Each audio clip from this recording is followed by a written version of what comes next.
గీతా గోవిందం.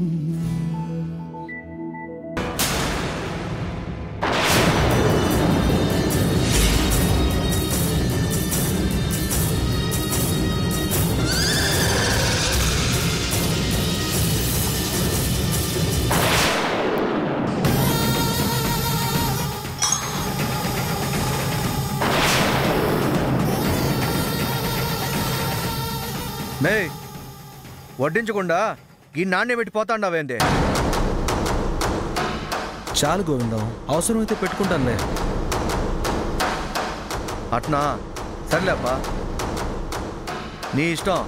ఇది మీ ఇల్లు అనుకో. చెయ్యి పట్టుకున్నది కనిపించలేదు కానీ గిన్నె వదిలేసి వెళ్తున్నది మాత్రం కనిపిస్తోంది చూడు.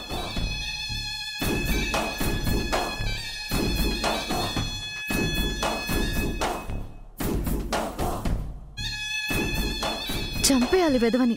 ఎంత ధైర్యం ఉంటే నా చెయ్యి పట్టుకుంటాడు? ఈయనకి చెప్దాం అనుకుంటే దీన్ని ఎలా తీసుకుంటారో. మళ్ళీ వ్యాపారం చెడిపోతుందని అత్తయ్య ఏం గొడవ చేస్తారు?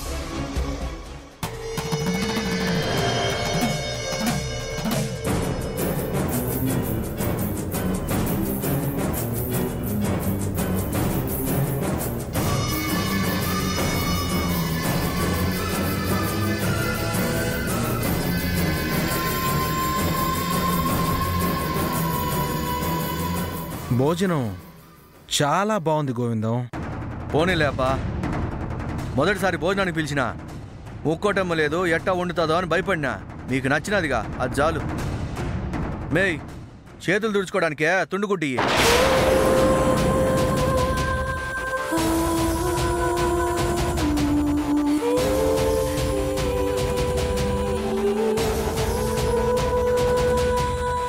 చాలా థ్యాంక్స్ అండి గోవిందం. ఇలాంటి భోజనం ఎంత తిన్నా తనివి తీరదు. మన చూపులకి చేతలకి పడిపోయే రకం కాదు. ఏదో గట్టిగా ప్లాన్ చేయాల్సిందే.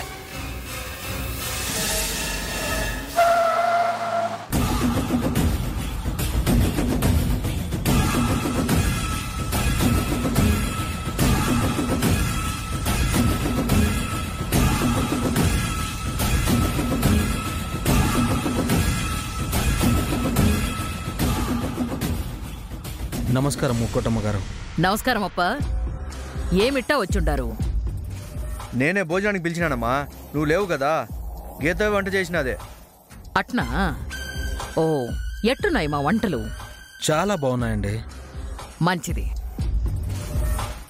మా గోవిందం పొలాలు చూయించినాడా? చాలా బాగా చూపించాడు. తనివి తీరా చూశాను. అంటే అంత బాగా చూస్తే గాని మన వ్యాపారానికి సరిపోతుందో లేదో చెప్పలేం కదండి. వ్యాపారం అంటే అట్నే ఉండాలప్పా. అన్నీ జాగ్రత్తగా చూసుకోవాలా. వ్యాపారమే కనిపిస్తోంది కానీ వాడి వంకర చూపులు కనిపించడం లేదు చూడు. సరే, వెళ్ళొస్తామండి. మంచిదప్పా. మా నేను కూడా పోయొచ్చమ్మా. సరే బో. ఎల్లొత్త ముక్కటమ్మా. తేడా వస్తే తెగేది నీతలే, గుర్తుపెట్టుకో. పో. అట్టాగేనమ్మా.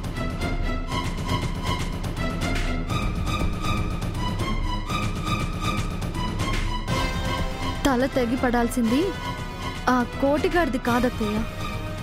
వంకర చూపులు చూస్తూ వచ్చి వెళ్తున్నాడే ఆ దేవగాడిది.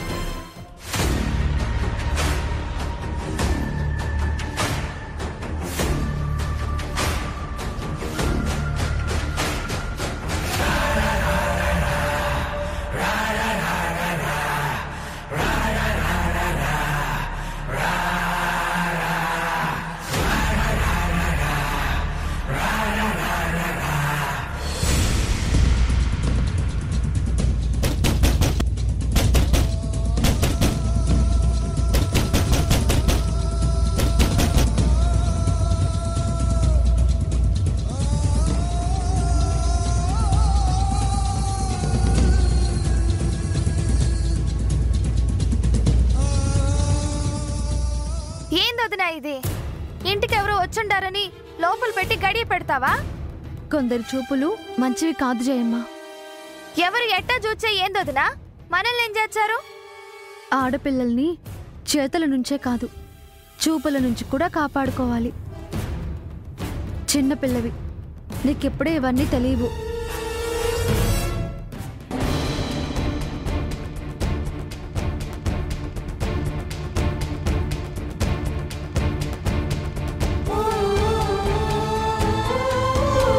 ఈవిడే భవానీ,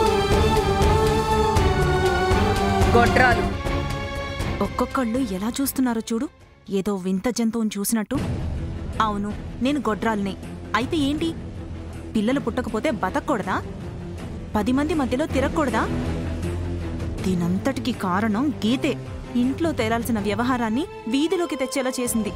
దానిమీద ప్రతీకారం తీర్చుకోటానికి మూలికైతే ఇచ్చాను, కానీ మొన్ననే పూజ అయింది కదా, గీతకి కడుపొస్తుందని ఇంకా నమ్మకంతో ఉంది ముక్కోటమ్మ. ఒక్క నెల రోజులు దాటి ఒక్క కక్కన్నా లేకపోతే అప్పుడొస్తుంది అనుమానం. ఆ రోజు కోసమే ఎదురు చూస్తున్నాను.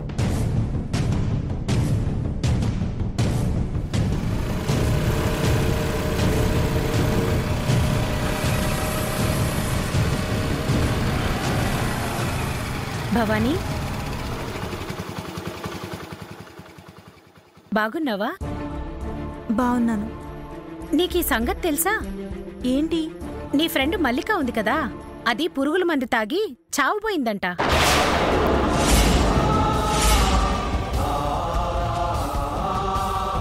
అవునా?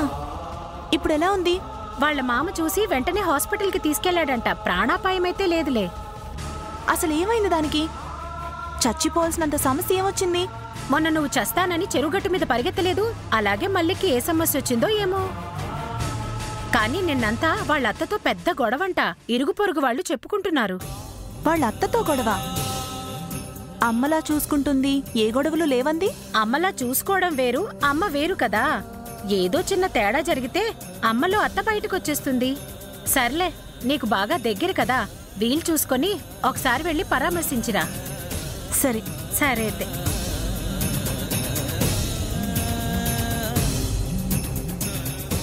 మల్లికకి వాళ్ళ అత్తతో గొడవేం లేదే. ఏం జరుగుంటుంది? రేపు పరామర్శించడానికి వెళ్ళినట్టే వెళ్ళి ఏం జరిగిందో తెలుసుకోవాలి.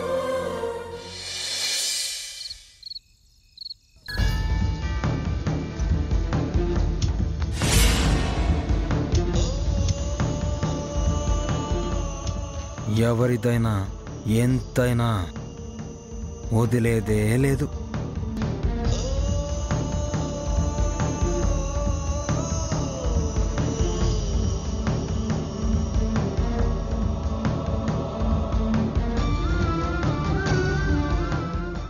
ఏంది మే, ఇంకా పడుకోలేదా నువ్వు?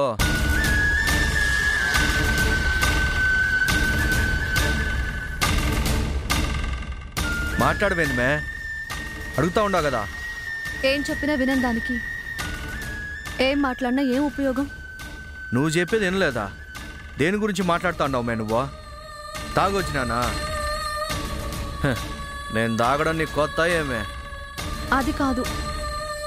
తాగపోతే మరేంది మే? ఈ తాగుడు లేకపోతే నేను బంగారం అనే నువ్వే అన్నావు కదా. మరి తాగుడు కాకుండా నేను బాధ పెట్టేంత పని నేనేం చేసినాను మే? చెప్తేనే కదా తెలిసేది. ఆ పొలాలు కొనడానికి వచ్చాడు కదా, అతన్ని భోజనానికి పిలుచుకురావడం నాకేం నచ్చలేదు. మే, ఇంకా విషయం వదలేదా నువ్వు? పిలిచినా వచ్చినాడు, తినిపోయినాడు, అయిపోయినది కదా మే. ఇంకా ఏంది నీ గోల?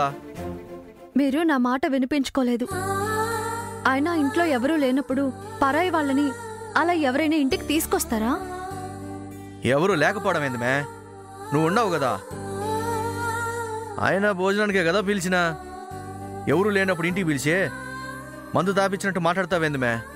భోజనం చేయడానికి వచ్చిన వాడు భోజనం చేసి వెళ్లకుండా చేసిన పిచ్చి పనుల గురించి మీకెలా చెప్పాలి? సరే మే, ఆ సామి రావడం నీకు ఇష్టం లేదు, కానీ రావడం పోవడం అయిపోయినది కదా. ఇప్పుడేం చేయమంటావు చెప్పు?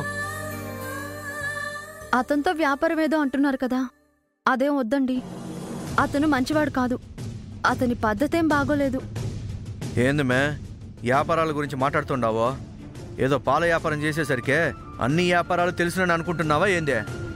దేవుడా, ఒక ఆడది తన భర్తతో పరాయి మగాడి పద్ధతి బాగాలేదు అందంటే అదెందుకో కూడా ఈయనకి అర్థం కావట్లేదే. ఇంకా విడమర్చి చెప్పాలా ఏంటి ఈయనకి? ఆ సామీడికే 100 ఎకరాల పొలం కొనడానికి వచ్చున్నాడు మే. నువ్వు నెలంతా పాల వ్యాపారం చేస్తే ఎంత వచ్చాదే? 1 లక్ష అయినా వచ్చాదా? కానీ ఆ సామికి పొలాలు అమ్మిచ్చే ఎకరానికి 1 లక్ష కమిషన్ వచ్చాది మే. 100 ఎకరాలకి ఎంత వచ్చాదే? 1 కోటి రూపాయలు మే. మొదటిసారి ఈ గోవిందం వ్యాపారం చేసి 1 కోటి రూపాయలు సంపాదించా అంటే వాడి పద్ధతి బాగోలేదు, మంచోడు కాదని వ్యాపారం వద్దట్టమైంది మే. అయినా వాడు ఎట్టంటోడైతే మనకెందుకో? వానికి కావాల్సిన పొలాలు కొనుక్కుని మన పైసలు మనకిచ్చిపోతాడు. అది మనకు సాలుమే. మీరెన్నైనా చెప్పండి, అతని ప్రవర్తన, చూపులు, పద్ధతి ఏది నాకు నచ్చలేదు. వ్యాపారం చేసేటోడికే 100 ఆలోచనలు 100 వ్యవహారాలు ఉంటాయి మే. అవన్నీ పట్టుకుంటే అట్ట కొన్ని చూసి చూడనట్టు వదిలేయాలా? అయినా ఇది ముక్కోటమ్మ చేయమని చెప్తేనే చేచాండా. ఏది చేయాలనో ఎవరితో చేయాలనో ముక్కోటమ్మకి బాగా తెలుసు. నువ్వేం చెప్పే పనిలే. ఎక్కువ ఆలోచించకుండా పోయి పడుకో.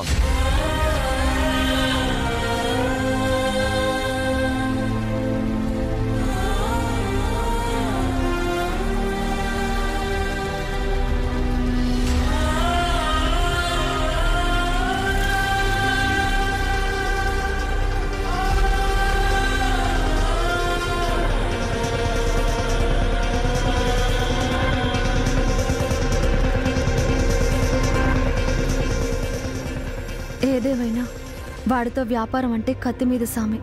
ఈ విషయం అత్తయ్య కూడా తెలియదు. ఎలా అర్థమయ్యేలా చెప్పాలి?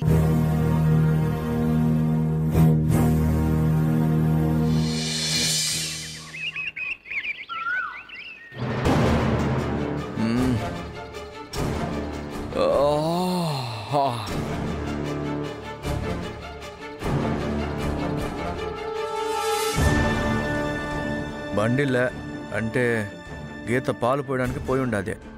ఎప్పుడొచ్చాదో ఏమో. సర్లే, ఏం చేచ్చాం? గీత వచ్చినాకే పైసలు తీసుకుని తాగడానికి పోదాంలే. పాత సామాన్లు కొంటాం, పాత పుస్తకాలు కొంటాం, పాత పేపర్లు కొంటాం, పాత ఇనుప సామాన్లు కొంటాం. పేపర్లు ఇంట్లో ఏడుంటాయి కానీ పాత సామాన్లు ఉంటాయి కదా, అవి అమ్మితే గీత వచ్చేదాకా చూసే పనేలే. ఏ తలంటో, ఏంటి బాబు? మన ఇంట్లో పాత సామాన్లు ఏమైనా ఉన్నాయా? ఇంట్లో ఉన్నవన్నీ పాత సామాన్లు కదా బాబు. తలుపులు, కిటికీలు, బల్లలు, కుర్చీలు అన్నీ ఎప్పుడో మీ తాత ముత్తాతల సామాన్లే కదా. అవి పాత సామాన్లోకి అమ్మితే ముక్కోటమ్మ మక్కలు ఇరగొడతాది. ఆ పాత సామాన్లోకి అమ్మేటివి ఏమనుంటే చెప్పు. మొన్ననే ముక్కోటమ్మా పాతవి పనికిరానివన్నీ బయట పడేసినది బాబు. ఇప్పుడు ఇంట్లో అయితే ఏమీ లేవు. బాబు, పెద్ద ఆయన దగ్గర ట్రంక్ పెట్టి తప్పి ఇంట్లో ఏమీ లేవు. అదొకటి ఉండదు కదో. సర్లే, నువ్వు పోయే ఆ పాత సామాన్లోని రమ్మను. అదేంటి బాబు, ఇప్పుడు ఆ పెట్టికని అమ్మేస్తారేంది? పెద్ద ఆయన ఆ పెట్టిని చాలా భద్రంగా పెట్టుకున్నారు. మూసుకుని చెప్పింది చెయ్యబ్బా, లేకపోతే పాత సామాన్ల కింద నిన్ను అమ్మేచ్చా. అంత పని చేయొద్దులే బాబు, ఇప్పుడే పిలుస్తాను. ఇదిగో పాత సామాన్ల అబ్బాయి, ఇక్కడ ఆగు.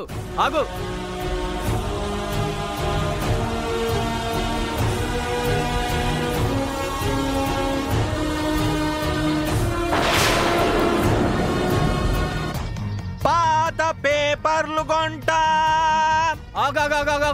ఆగు. మా గోవిందమ్మ పోతున్నాడు, ఉండి కాసేపు. ముసలోడే పాత పడిపోయినాడంటే ముసలోనికి తోడు పాత పెట్టి కావాలనా?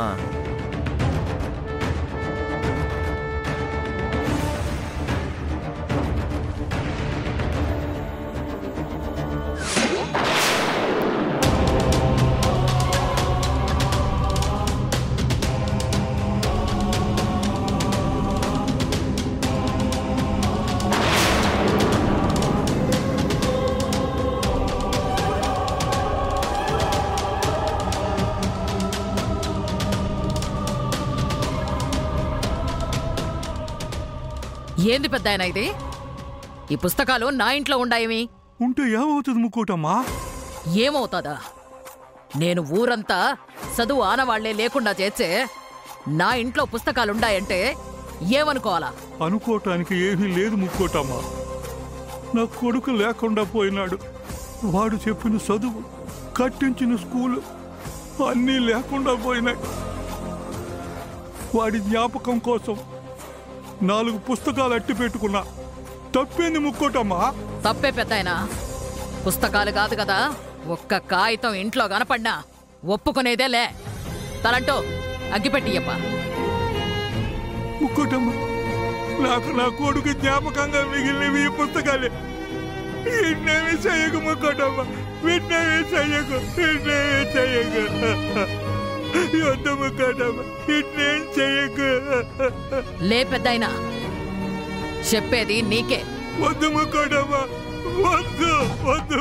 తలంటూ పెద్దాయనిది.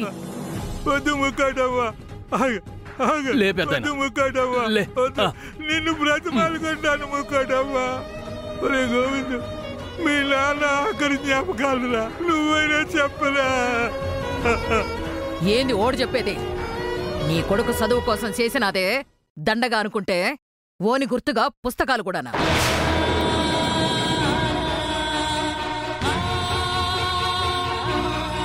ఈ చదువు పేరు చెప్పే ఉన్నదంతా ఊడ్చిపెట్టినాడు.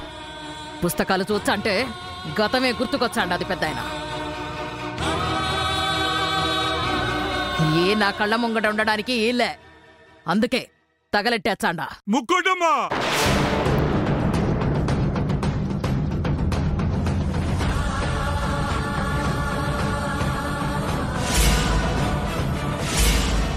నా మాట విని ఆ పుస్తకాలు ఇడిచిపెట్టు. లేదంటే లేదంటే ఏం చేస్తావు పెద్దాయనా? బెదిరించాండావా ఏమే? నిన్ను బెదిరించే ధైర్యం నా కాడే ఆడుండాది. నా కొడుకు లేకపోయినా ఇన్నేళ్లు వాళ్ళు గుర్తుగా ఉన్న ఈ పుస్తకాల్లోనే వాడిని చూసుకుంటూ బతికిన.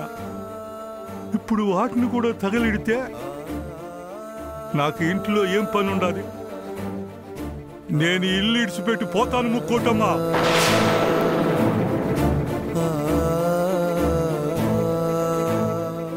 ఏం మాట్లాడుతాండవు పెద్దాయనా? అవును ముక్కోటమ్మా, ఇది మాత్రం జరిగి తీరతాది. పుస్తకంలో ఒక్క అక్షరం ముక్క కాలినా ఇల్లు ఇడిచిపోతా. ఇక ఈ జన్మకు కనపడ్ను. కోసుకో. నువ్వేడికి పోతావు ముసలాడా? ముక్కోటమ్మా, నీకు పుస్తకాలు కాల్చడం ముఖ్యమా, లేక ముసలోడు ఇల్లిడిచిపోకుండా చేసుకోవడం ముఖ్యమా? అయినా పుస్తకాలు ఇంట్లో ఉంటే పైసలేం ఖర్చు కావు కదా, నీకేంది సమస్య? ఉంచుకోని ముక్కోటమ్మా.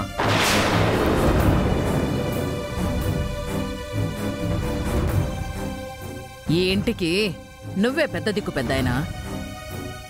నిన్ను ఇడిచిపెట్టడం నాకిష్టంలే. అందుకే ఈ తూరికి ఈ పుస్తకాలు ఇడిచిపెడతాండా. యాడనన్నా నా కంట పడకుండా దాసుకో. ఈ తూరి నా కంట్లో పడితే నీకు మిగిలేది ఈ పుస్తకాల బూడిదే.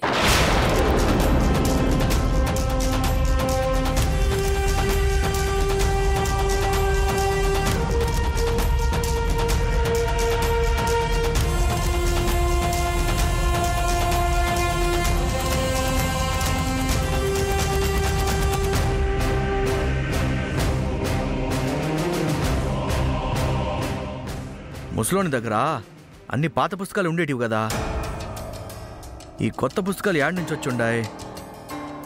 నాయన లెక్క చదువు కోసం ఎవరికన్నా సాయం చేచ్చాండాడో ఏమే?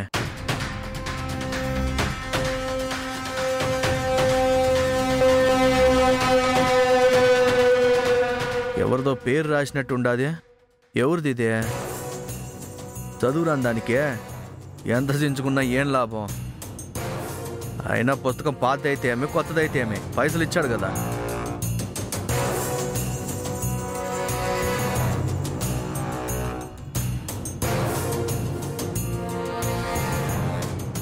దీనికి ఎంత వస్తుంది? 10.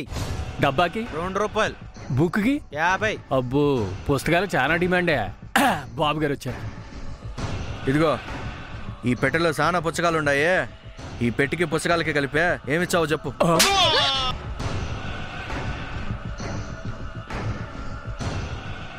గోవిందబాబు, ఇవి పెద్ద ఆయన తన కొడుకు జ్ఞాపకంతో దాచుకున్న పుస్తకాలు ఇవి. ఇవి ఉన్నాయని తెలియక మీకు పాత పెట్టని చెప్పినాను నేను. ఇదిగో బాబు, ఇవి కాని పోయినాయనుకో పెద్ద ఆయన సాయన బాధపడతాడు. నా మాటిని బాబు. యో ఉండయా, ఈ పుస్తకాలు అమ్మేదేలే. ఏ వదిలేపా. ఏ బాబు వదిలేపా. ఎన్నాళ్ళు ఈ పుస్తకాలు దాచినాడో దేనికైనా ఉపయోగపడినాయా? ఇప్పుడు నా మందుకైనా ఉపయోగపడతా ఉన్నాయి. సంతోషించప్పా. అది కాదు బాబు. లోకమే బాబు వద్దు గోవింద బాబు, మందు కోసం పెద్ద జ్ఞాపకాలు అమ్మేస్తారా? పాపం బాబు. ఆ ముసలోని కన్నా నువ్వెక్కువ బాధపడతా ఉన్నావేందబ్బా. సరే అమ్మన్లేకనే ఓ 1000 రూపాయలు ఇవ్వప్పా. 1000 రూపాయల? నా కాడ అన్ని పైసలు ఏడున్నాయి బాబు. మరి సలహాలు యాడ్ నుంచి వచ్చాండాయప్పా. ముసలోని సంగతి నేను చూసుకుంటాలే కన్నే, నువ్వు పని చూసుకోపో. అది కాదు బాబు. ఏయ్ హలో,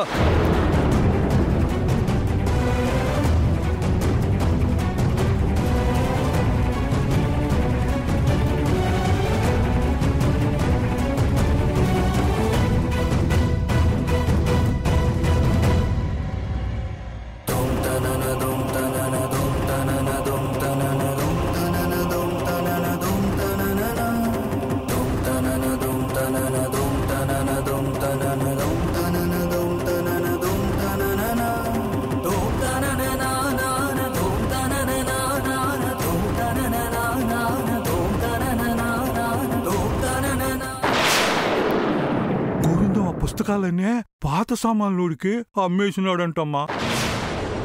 నా కొడుకు పుస్తకాలతో పాటు నీ పుస్తకాలు కూడా పోయినాయమ్మా.